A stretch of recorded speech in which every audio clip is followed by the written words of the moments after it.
Hai semua, balik lagi di Bincang Lombok Pos. Dan kali ini punya edisi yang agak spesial.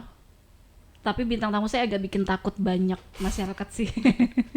Bukan karena apa-apa ya, bukan soal dia jahat ya, bukan gitu. Tapi kadang-kadang kalau ada si bapak ini biasanya aduh pada suka sembunyi aja. Nah, jadi di depan saya sudah ada Mas Hardono, ya kan? Sebagai penyuluh pajak kantor pelayanan pajak Mataram ya Pak ya. Iya Mbak Saya Eci. manggilnya Mas apa Pak? Ya kalau umur itu ya Mas. Iya, supaya kelihatan lebih muda ya. Iya. Oke, jadi kita mau ngomongin kayak tadi ya yang sempat saya ngomong kalau banyak banget yang takut sama pajak, sama kantor pajak dan teman-temannya lah ya. Kalau udah ngomongin pajak pasti udah langsung enggak gitu. Enggak saya penghasilan saya kecil atau nah seperti itu sebetulnya bahkan mau bikin NPWP aja kadang suka takut ya gitu, takut nanti ketahuan gitu kan. Sebetulnya NPWP itu segimana pentingnya sih sampai kita wajib punya? Nah, kalau kita melihat dari sisi kewajiban gitu ya.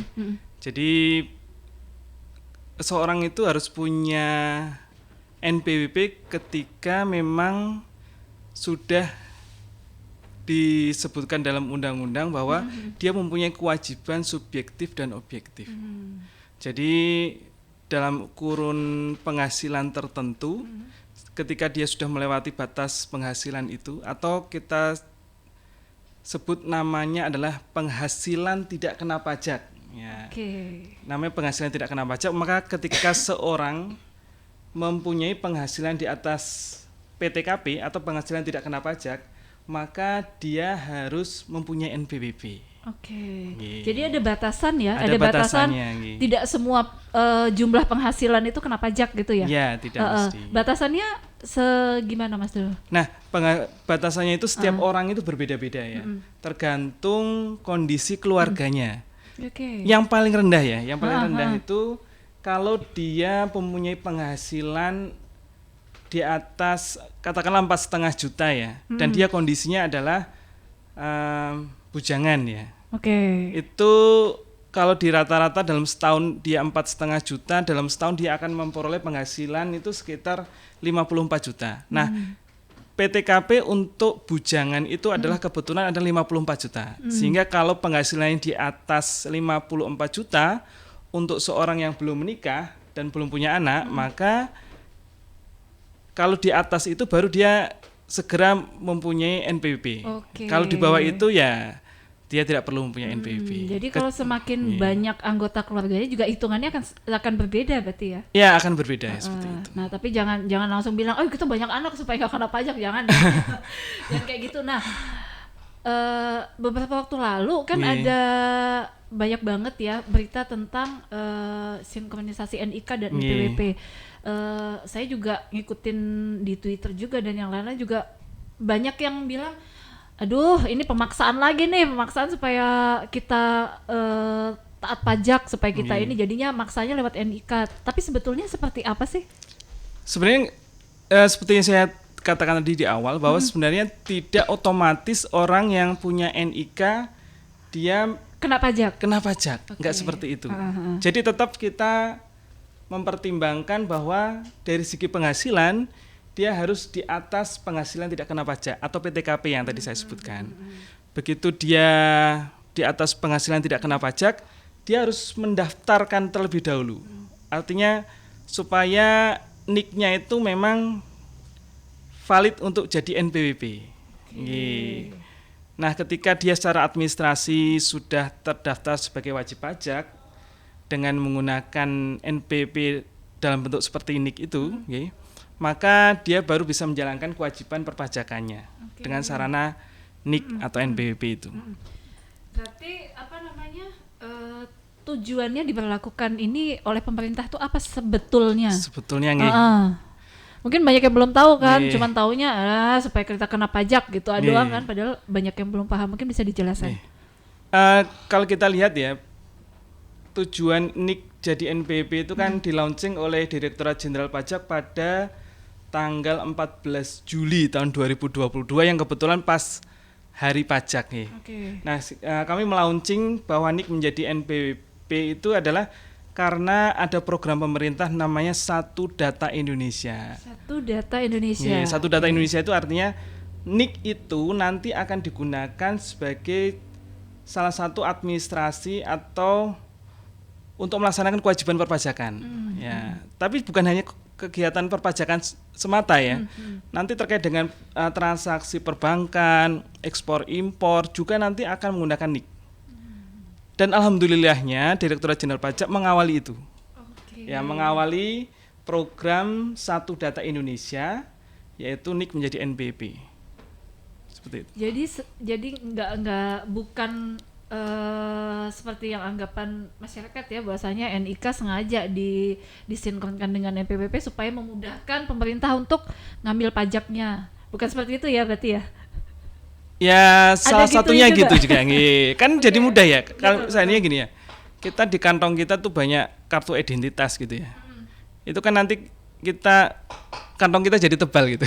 Betul. Tebal bukan karena uang ya, tapi tebal karena kartu Kartunya, ya. ada NIK, ada NPWP-nya gitu kan. Nah, ini dengan adanya NIK sama dengan kartu NPWP, cukup nanti ke kantor pajak itu cukup bawa KTP, kita tahu nanti kewajiban perpajakan kita itu akan dilihat, atau kita mau minta data kita sebenarnya kewajiban perpajakan kita itu seperti apa, nanti kita cukup bawa KTP aja. Gitu. Nah, ngomongin soal bikin NPWP, saya juga dapat titipan pertanyaan.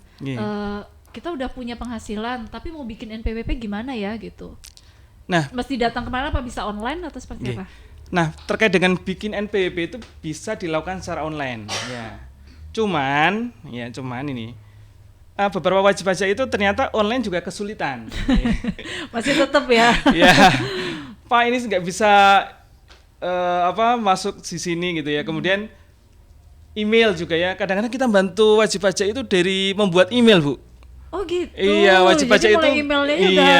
Iya sih ya. Nggak semua masyarakat punya email ya. Saya nggak bisa buat email nih. Gimana caranya supaya bisa daftar NPWP? Nah, kita melayani kadang-kadang ya. Kita melayani dari pembuatan email, kemudian kita bantu dia mendaftarkan NPWP secara online gitu. Artinya pada dasarnya itu bisa dilakukan secara online, tetapi kalau seandainya wajib pajak ada kesulitan untuk mendaftarkan NPWP, itu bisa kita bantu di KPP lah. Tuh kan bisa sebetulnya gampang, tinggal mau cepet lewat online aja. Kalau nggak mau pusing-pusing gitu kan, bisa langsung datang ke KPP setempat ya, di mana ada ini. Nah, sebetulnya ngomongin soal yang tadi lagi nih, Mas, untuk NIK dan NPWP itu kapan mulai berlakunya? Nah, ini sudah kami sosialisasikan ya. Kami sosialisasikan, artinya mulai sekarang pun wajib pajak itu bisa langsung melakukan validasi atau persiapan menuju ke arah situ. Artinya nanti benar-benar berlaku itu tanggal 1 Januari tahun 2024.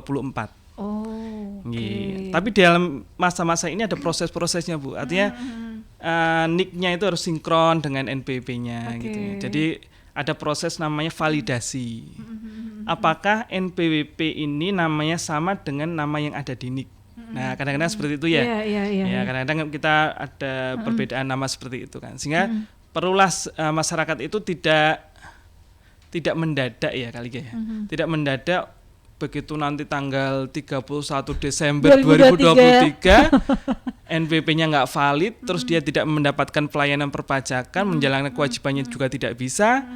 Nah, kami mohon kepada masyarakat, kami himbau ini kepada masyarakat untuk melakukan persiapan mulai dari sekarang. Jadi melakukan validasi NPWP dengan NIK. Sehingga langkah-langkahnya seperti apa itu, Mas? Nah, langkah-langkahnya adalah gampang sekali ya. Jadi kita bisa melakukan langkah-langkah itu dengan cara membuka akun DJP online. Ya, akun DJP online, terus kemudian di situ ada profil wajib pajak. Kemudian di situ ada isian nomor NIK. Kalau di situ nomor NIK-nya masih kosong, silakan diisi. Kemudian ada tombol validasi.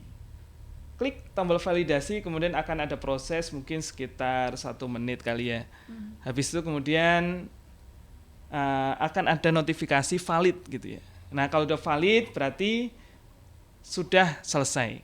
Ada juga mungkin ngisi KK dan sebagainya di situ. Yeah. Tapi kalau kesulitan bisa tetap ke kantor pajak kan? Bisa banget. Silahkan repotin.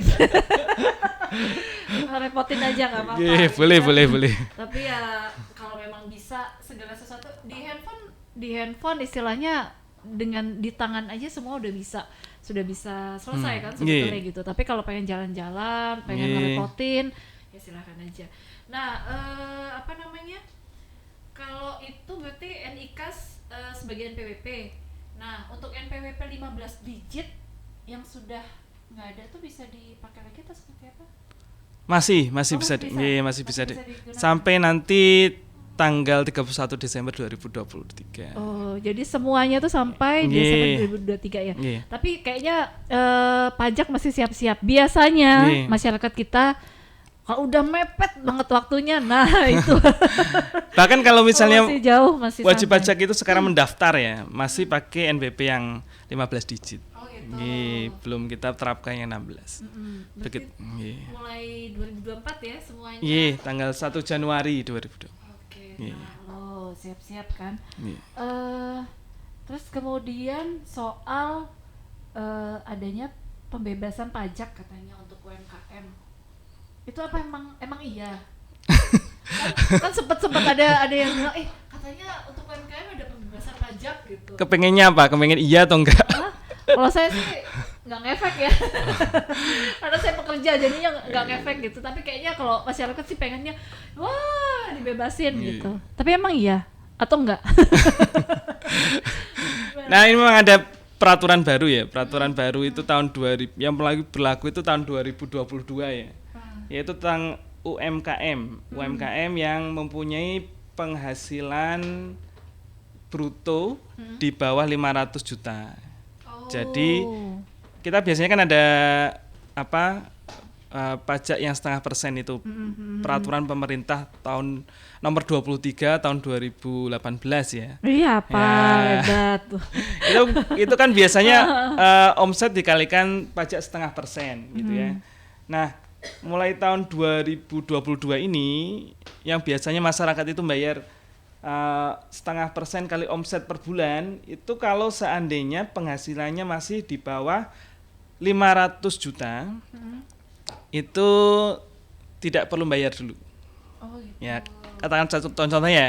Misalnya per bulan 100 juta ya. Per bulan 100 juta kemudian Januari 100 juta sampai dengan bulan Mei 100 juta. Kan itu masih 500 tuh akumulasinya.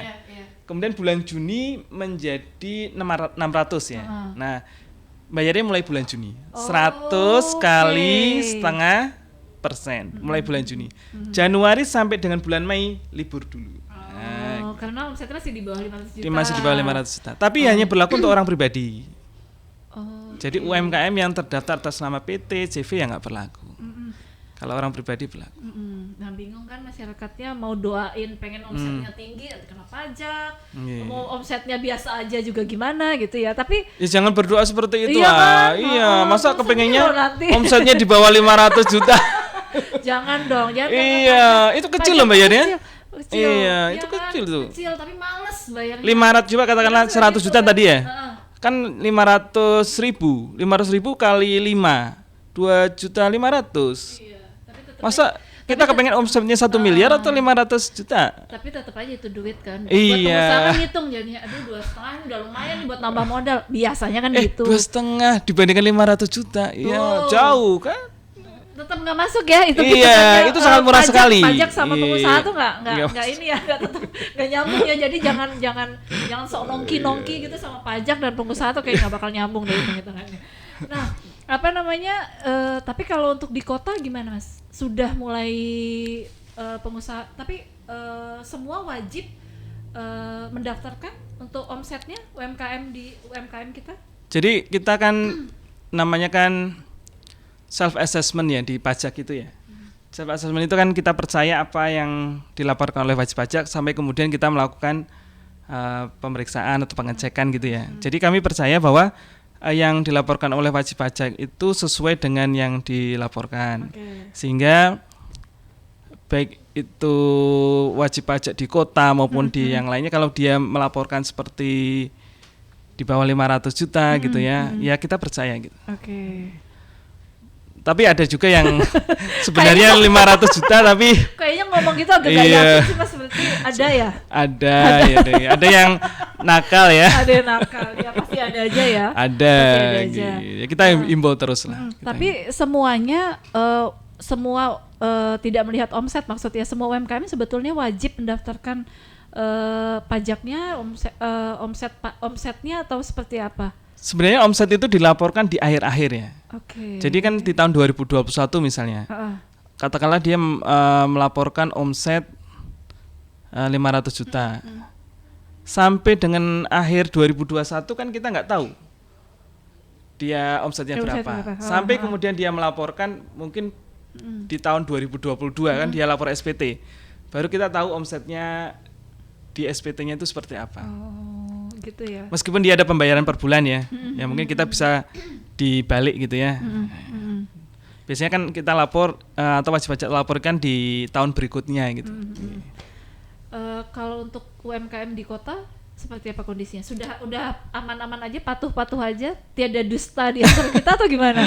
Ya alhamdulillah penerimaan pajak di KPP Pratama Mataram Barat itu meningkat ya.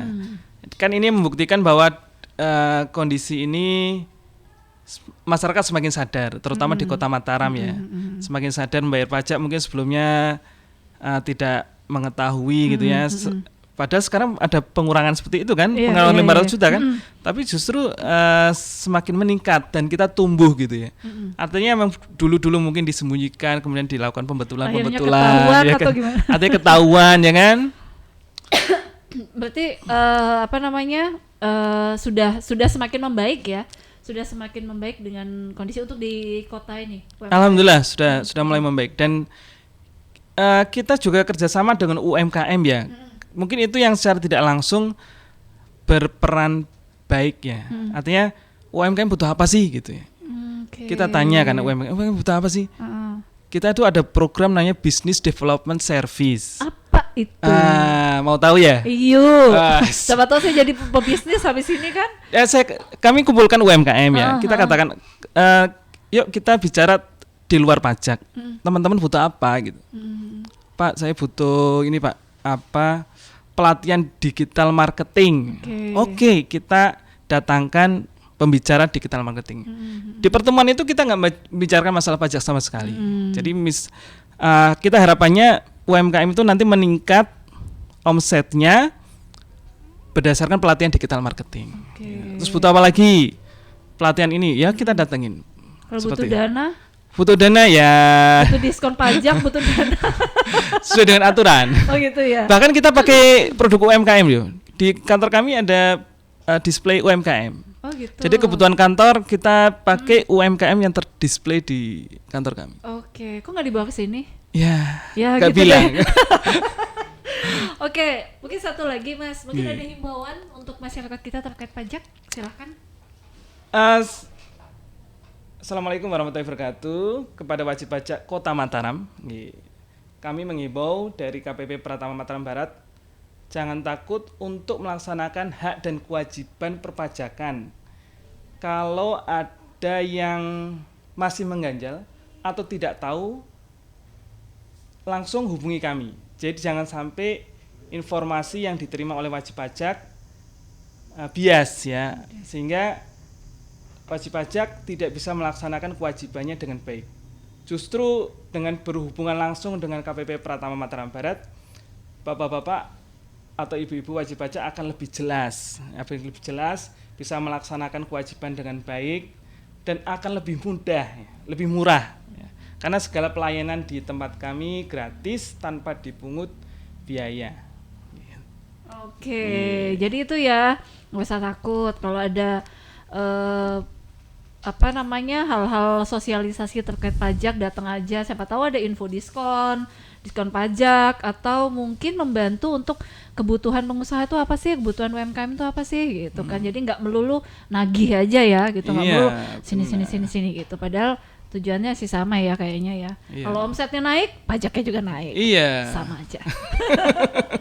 Oke deh, makasih banyak buat waktunya Mas Bram. Iya, Mbak Mudah-mudahan Eci. kita bisa ketemu lagi, kita bisa diskusi soal pajak lagi dengan Boleh. tema yang beda. Iya. Saya tunggu untuk datang ke sini lagi. Ya, Mudah-mudahan siap. segera ya. Nggih. Oke, kalau gitu sampai ketemu di Bincang Lombok Pos selanjutnya. Sampai jumpa. Sampai jumpa.